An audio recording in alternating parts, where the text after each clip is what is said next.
I'm here with Magnus Carlsen, who just won Game 1 against Javokis and Arif. Magnus, congratulations, but the game got off to a shaky start. It wasn't clear how to develop the knights from the king side, and you offered up the pawn on f7, which you didn't take. Was that a relief? Yeah, it feels like, except for the game against Abdusattorov, like I'm struggling mightily with the black pieces, and I don't know if I'm getting unlucky with some of the positions. Maybe I'm just in my own head, but I couldn't really see what to do.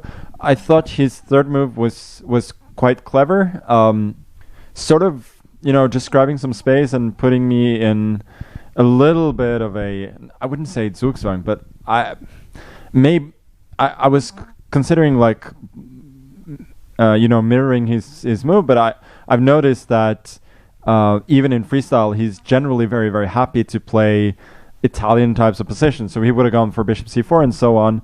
And it felt unpleasant to me being a tempo down. So I went for a very committal choice, locking in my bishop. But I don't think it was a good one. I didn't like it at all. And as you said, the pawn sacrifice, it was a pure bluff, more or less. Like, he could have taken the pawn and gotten, honestly, like what he got in the game, just with maybe with one tempo less, but I don't think would have mattered. I think I'm still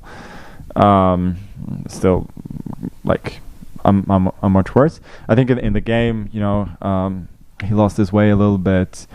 I think he found it hard to make committal decisions, and eventually, he let me back into the game, and that very bishop that was locked in became the strongest piece on the board. In the confession booth, you described it, I believe, as the ugly duckling, which became a beautiful swan. Was that the decisive piece? Yeah, I think so. It was a little bit like some of those Botvinnik variations of the semi-Slav, where black has a pawn mass on the king side and a little bit of an exposed king, but if things work out really well, then really powerful bishops, especially the light squared ones. So I think I still missed a couple of things along the way, but once I got a bit of a foothold in the game, I felt very good. I felt like he wasn't completely feeling the position, and I don't think he was on top of his game. That match, of course, is the match for third place, which is also important because third place qualifies to Paris. Let's talk about yesterday's match against Vincent. You suddenly got some chances. Can you tell us a bit about, what happened yesterday and how you felt?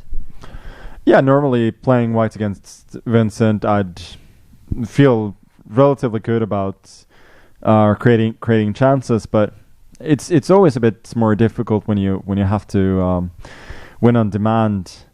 I think he has a very good feeling for the opening, and it's funny that I think already like a move in, I was quite unhappy because I didn't see how to break the symmetry, and there was one pawn sacrifice that I considered, which I thought in the end, well, it's too ridiculous. Like, I cannot be that desperate already, and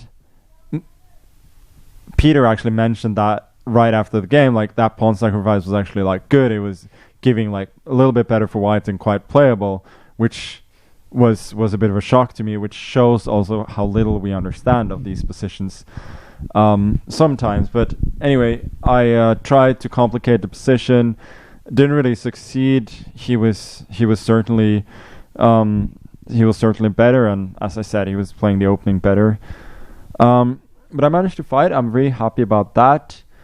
But yeah, towards the end, I think both game 1 and game 2, that's really what it came down to, that he was a lot better with the time ticking down, and that is obviously not a great sign, but it is what it is, and it was certainly deserved that he went through. And if you saw his game today as well, like, he's playing really well. Yesterday, long after your own match finished, Fabiano and Javokir were fighting it out for the second place in the final. I've often heard yourself describe yourself as a chess fan. Did you watch that show yesterday and enjoy it? Yeah, it was.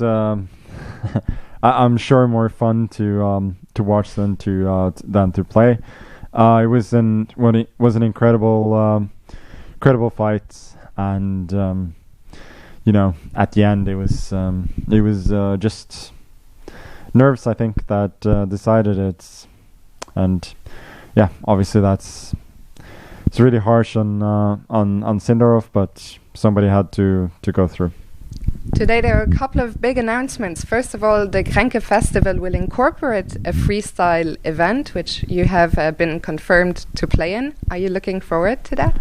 Yeah, I'm looking forward to that a lot. Kränke has been one of my favorite events for years, and to play this format in an open tournament, it's going to be very difficult. But I'm looking forward to it. And Hans Niemann has been announced to be playing in the next leg of the Grand Slam Tour in Paris. Your thoughts on that?